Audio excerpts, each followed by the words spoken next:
Welcome to our passage number 11, and here I am with you right now. So if you're new to iQuanta's YouTube channel, don't forget to subscribe and press the bell icon. We keep on bringing a lot of relevant stuff for you, right from practice to strategy to information. So you would not like to, of course, miss out on that. My name is Vikrant. I'm your personal coach for all things related to English and communication skills on this particular channel. So let's dive into this passage. I was reading this interesting counterintuitive article the other day, and I thought that, hey, I would want you guys to read it.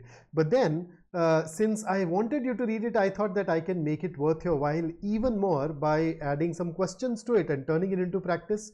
I am sure you love reading the passage and you'll know why I've called it counterintuitive. And then of course there are these questions which are designed rather sadistically to ensure that you make a mistake. But then you and I, when we work together, we learn from those mistakes and we are able to make things even better for ourselves. So let's go ahead. As usual, you will read the passage by pausing the video and answering the questions. I'll create opportunities for you to pause the video.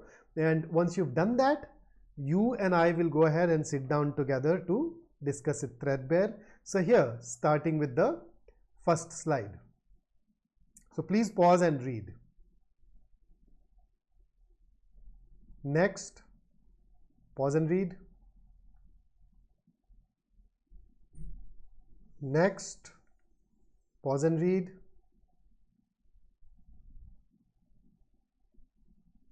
Next, please pause and read.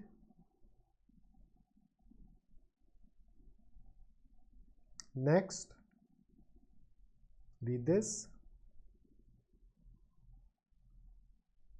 And next and last slide.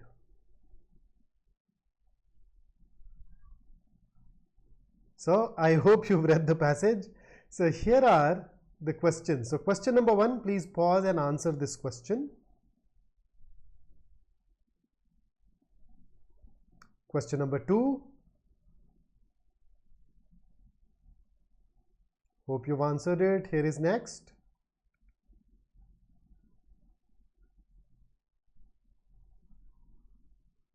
And with that, here is the last question.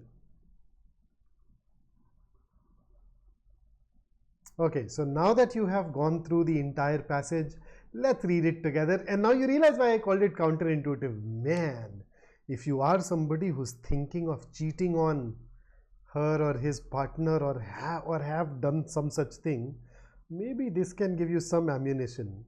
But but chances are that you'd still get thrown out. Okay, so let's see. So let's read. So starting with philosopher Justin Clardy. Let me turn on the pointer. Okay, so philosopher Justin Clardy has recently argued against the moral permissibility of what he calls intimacy confining constraints. Okay, so what do you understand by intimacy confining constraints? Let's start here. So the core noun here is constraint. So what exactly do we mean by a constraint? So a constraint is something that controls what you do by keeping you within some specific limits, right? Then confining is more or less, again, confining as an adjective would mean to limit an activity or a person or a problem in some way. So intimacy is physical intimacy, emotional intimacy, where you're really close to somebody else. So when you say intimacy confining constraints, you are talking about those constraints that somehow limit your intimacy in a relationship. So now to read it together, there is a particular philosopher, Justin Clardy. He has argued against the moral permissibility. Moral permissibility is where your morality says that, hey, this is something that you can do, this is right. But so some people may believe that intimacy confining constraints in a relationship are right, morally justified. But philosopher Justin Clardy goes against them. So let's read the next sentence. These are defined as categorical restrictions on additional intimate relationships whether sexual or emotional, as in the concept of emotional cheating.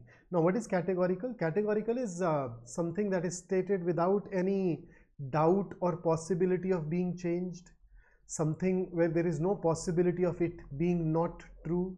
So if there are categorical restrictions, then it means that the restrictions are absolute. You cannot change those. So what are those restrictions imposed on? They are imposed on additional intimate relationships, whether sexual or emotional, when one is in at least one such relationship already. Okay, so now let's sum it all up. So basically, let us say that you are in a relationship. Now, if you are in a relationship, then you have a restriction, and that restriction is that, hey, now that you are in relationship with me, you cannot have any intimate relationship with somebody else.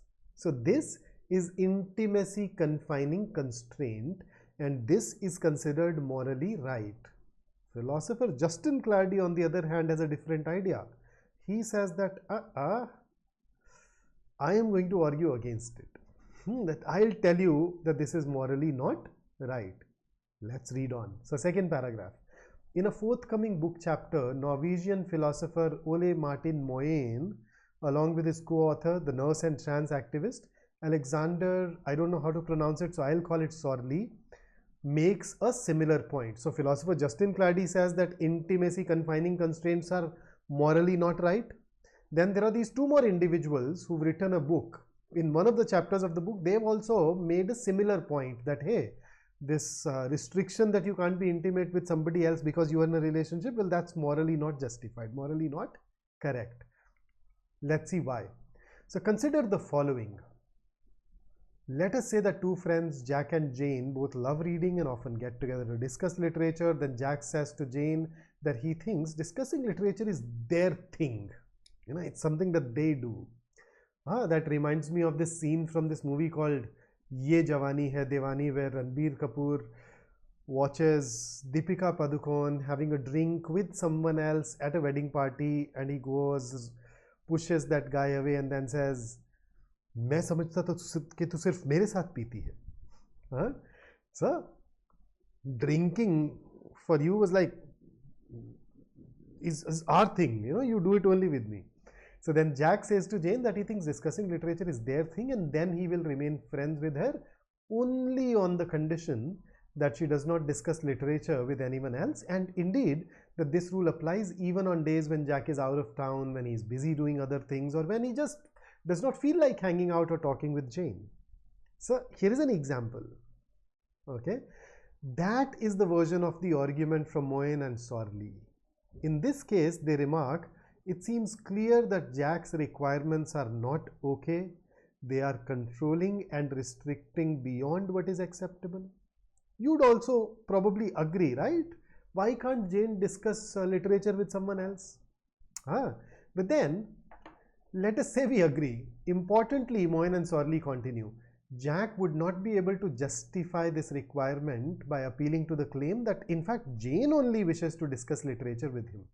So they say, you know, if you tell Jack that, Jack, this rule of yours is absurd, then Jack may try to justify it by saying that, hey, Jane only wishes to discuss literature with him. So what's the problem with this rule? So the authors, Moyne and Sorley, say that this reason does not work, is not able to justify. Why? The reason this justification does not work is that insofar as this really is the case, the requirement is redundant. This really is the case means that yes, okay, if Jane wishes to discuss literature only with Jack, then why do you need this rule? Why does Jack need to make this rule that, hey, you will discuss it only with me?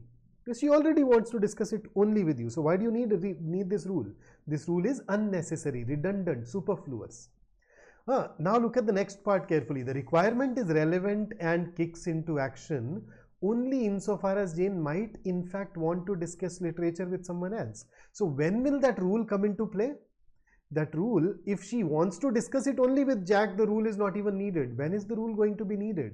The rule will be needed when Jane feels like discussing the literature with someone else. It is then that Jack can come back and say that, hey, we have this deal. You will discuss literature only with me. So how are you discussing it with someone else?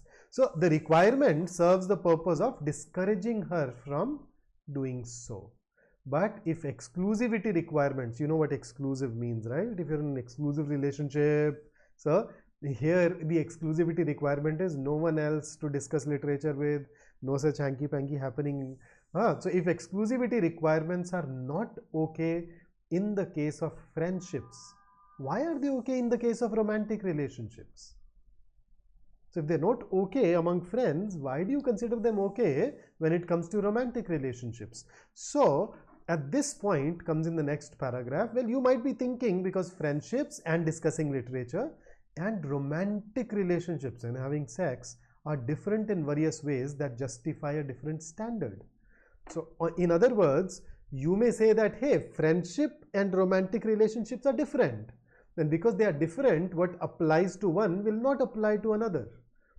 For example, having sex with someone risks pregnancy and sexually transmitted infections, whereas discussing literature typically risks neither. It's just a couple of objections that you may raise. Now, in their respective writings, Clardy, the philosopher that we met in the first paragraph, and Moyne and Sorley, the philosopher duo that we met in the second paragraph, in their respective writings. So, Clardy wrote about it, Moyne and Sorley also wrote about it. They address this and other anticipated objections. So they did not understand just this. They said there are these other objections that people can raise. So let's go ahead and address those as well. So they address this and other anticipated objections, arguing that despite appearances, the claimed differences do not amount to a morally relevant distinction. You say that you're claiming that they are different, but then the truth is these differences do not really make a romantic relationship different from a friendship as far as morality goes. At least not one that can ground a categorical restriction on extra relational intimacy. You saying that at least, okay, even if there are differences, you won't find those moral differences that allow you to impose a restriction on your partner that you cannot have intimacy with someone else, whether physical or emotional, among romantic partners. Okay, so let's move on. They point out that many forms of sexual interactions do not risk pregnancy. So what was one objection? Pregnancy. So there are forms that do not risk pregnancy. So in that case, that argument goes out of the window, and that the risk of STIs, sexual transmitted infections, where relevant, can be reduced with safe sex practices. So that goes out. They also urge that the alleged specialness of a romantic relationship. So see, in a friendship, we don't tend to think of, specialness in that relation, but in a romantic relationship, we think of that other person, the special one in our life, our soulmate, etc. So they say that this alleged specialness, that is the special value of a romantic relationship, need not be diminished by having other such relationships. So one of the objections that people may raise is that, hey, in a romantic relationship you are with somebody special, but these philosophers are arguing that, hey, each person is unique. So every relationship that you have with that person is unique. Unique basically means something which is one of its kind. So something that is one of its kind will remain special irrespective of whether you have more such one of its kind relationships and things. I mean, imagine if you buy a one of its kind painting, a unique painting, and you hang it in your living room, and then you go to some other auction where you once again see a one of a kind vase and you buy that. So both of these things are unique, the painting and the vase, and you bring that vase in and put it in your guest room. Does the value of the painting get diminished? No, because the painting was already unique. So merely because you've bought another unique thing, it won't diminish. Similarly, in a romantic relationship, because each person is different, the relationship that you have with that person is also going to be different. So each person is unique, so the relationship is also unique, and therefore the specialness of one relationship does not really get diminished by getting involved with another relationship with another person. And let's read on. Sure, they say we may be accustomed to thinking of sexual intimacy as fundamentally different from other forms of intimacy, like those we associate with platonic friendships. Or platonic relationship is where you are emotionally connected to a person, but there are no sexual relationships.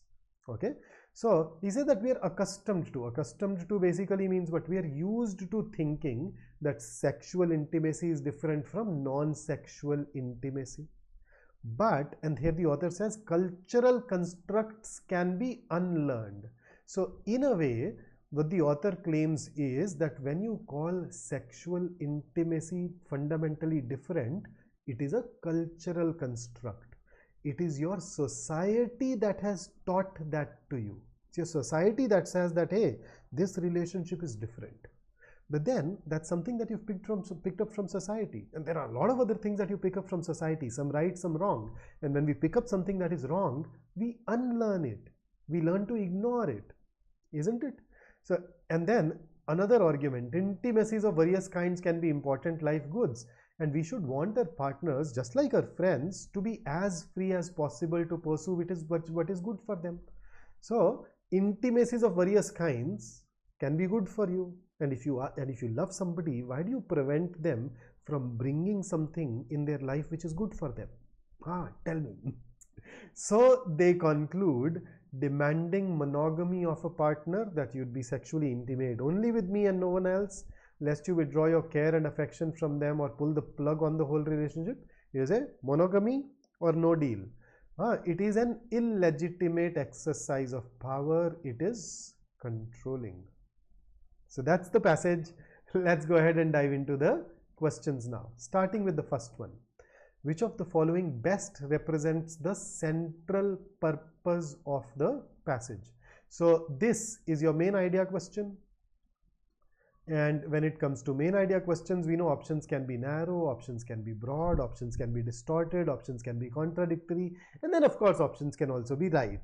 So our aim is to look at or look for the right answer by wading through the quagmire of all these wrong answers. So let's start with A. To argue that monogamy is a cultural construct that is unfair and controlling. Okay, hang on, it's very subtle.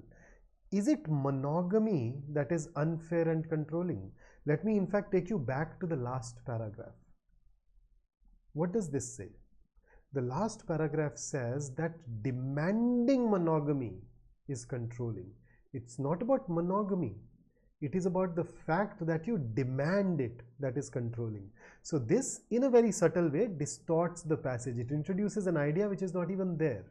So A is ruled out, and the exact same problem is also there with option B, and therefore you can also rule out option B.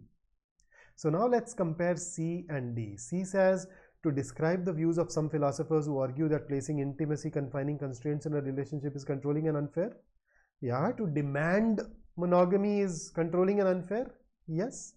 D, to detail the arguments of three philosophers about monogamy and emotional and sexual intimacy in a relationship. So between C and D, which one is closer? Look at D. D does not tell us that they are calling them wrong. They are calling the demand for monogamy wrong. They are calling for emotional and sexual intimacy to be available across different partners, even if you are in a relationship. So D does not capture that idea. Moreover, when you say to detail emotional and sexual intimacy in a relationship, they've still talked about monogamy, but where have they given us the detail of emotional and sexual intimacy in a relationship? This is not even mentioned, and that makes option C the best answer choice for us. Let's move on and dive into the next question.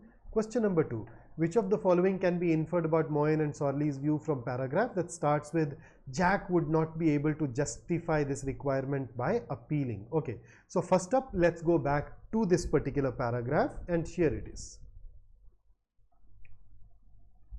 This one. So the context is that Jack and Jane, Jack says, discuss literature only with me. That's wrong. And then they say that if Jack tries to justify it, he will not be able to justify it. Why? If he says that she only wanted it, then if she wants it, why do you need a rule? You need a rule only when you believe that the person may feel like discussing literature with someone else. So now from this paragraph, what is it that we can conclude? Which of the following options can be inferred? So let's start with A. Rules and constraints are unnecessary. Now, I think if you look at this, this is likely to appeal to you a lot.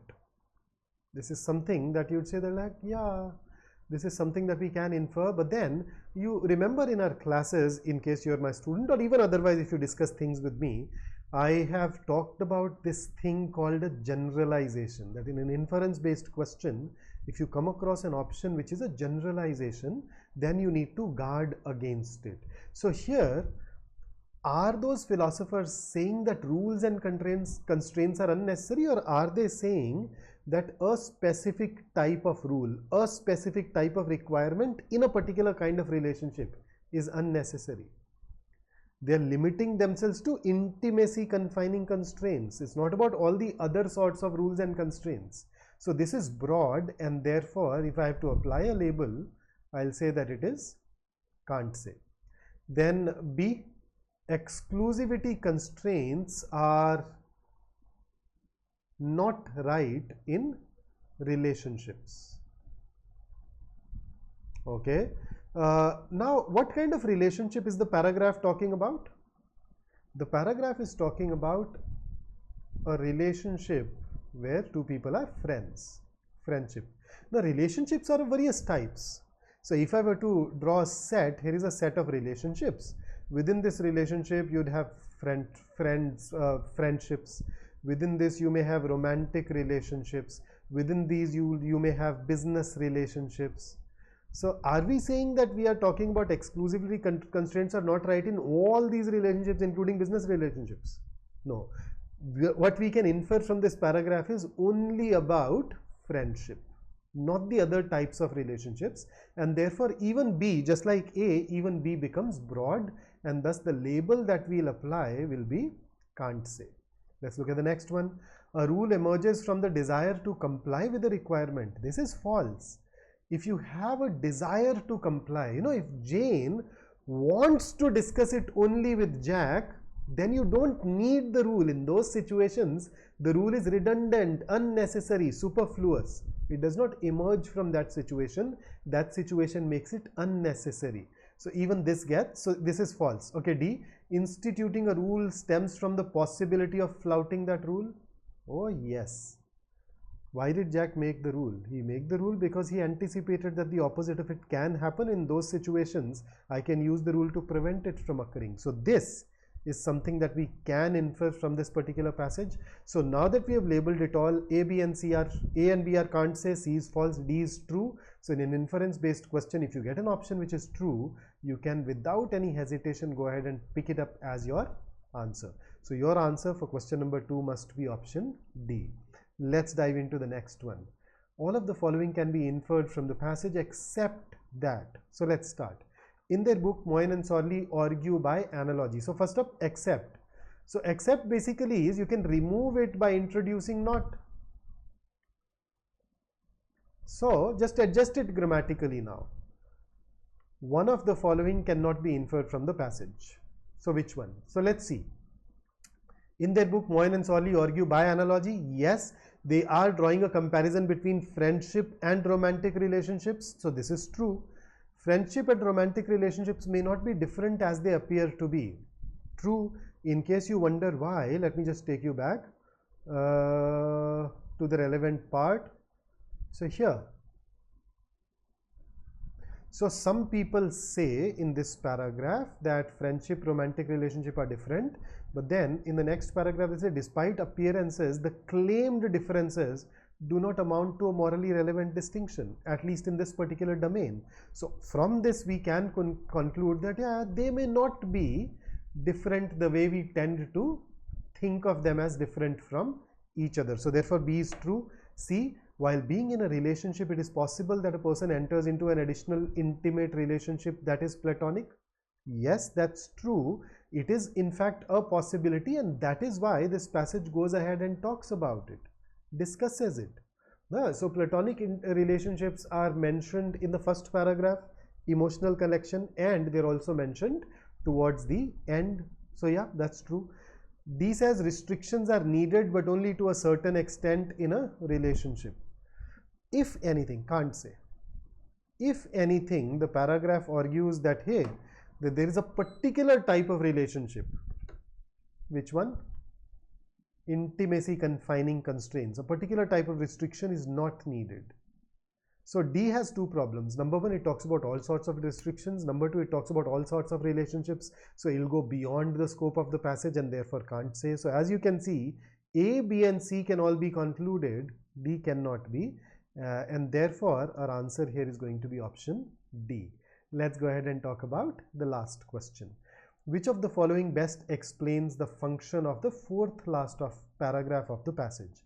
The one that starts with in their respective writings and then goes to romantic partners.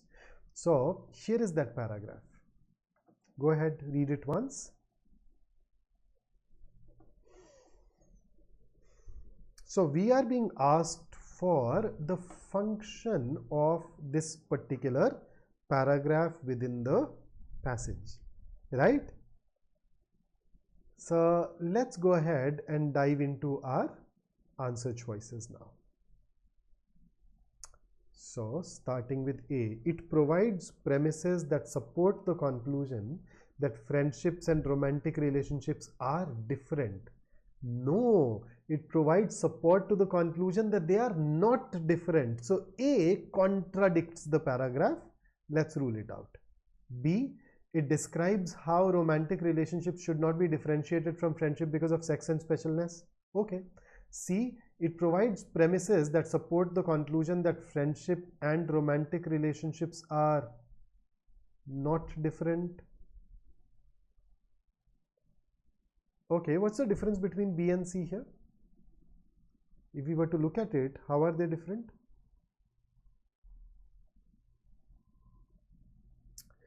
If you look at it closely, C appears right. When they say that they are not different, they are basically saying that they are not different in one particular aspect. And that is in the moral tenability of intimacy confining constraints. So I'll take you back to that paragraph. Notice, you say they do not amount to morally relevant distinction. This at least not one. So there can be some other difference, but they are not different in this one specific situation. So therefore, I'd say we can actually say that C is factually not correct, but it looked so subtle, so close. Then D, it states the reasons of philosophers that support their viewpoints stated in the previous paragraph. Let us check what we had in the previous paragraph. So in the previous paragraph, they're saying that some people claim that they are different because of some reason, and then they go on to disprove them. So are they giving reasons to support their viewpoints stated in the previous paragraph? Are they?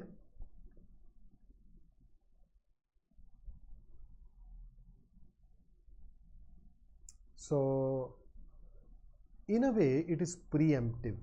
In a way, they have hinted at the fact that, okay, there are objections that you raise, but those objections may not be right. So even D is okay. So now that leaves us with B and D. Which one should we choose? So let us go back to the question and read it closely and carefully. The question says, which of the following best explains the function of this paragraph? Or in other words, the purpose of this paragraph.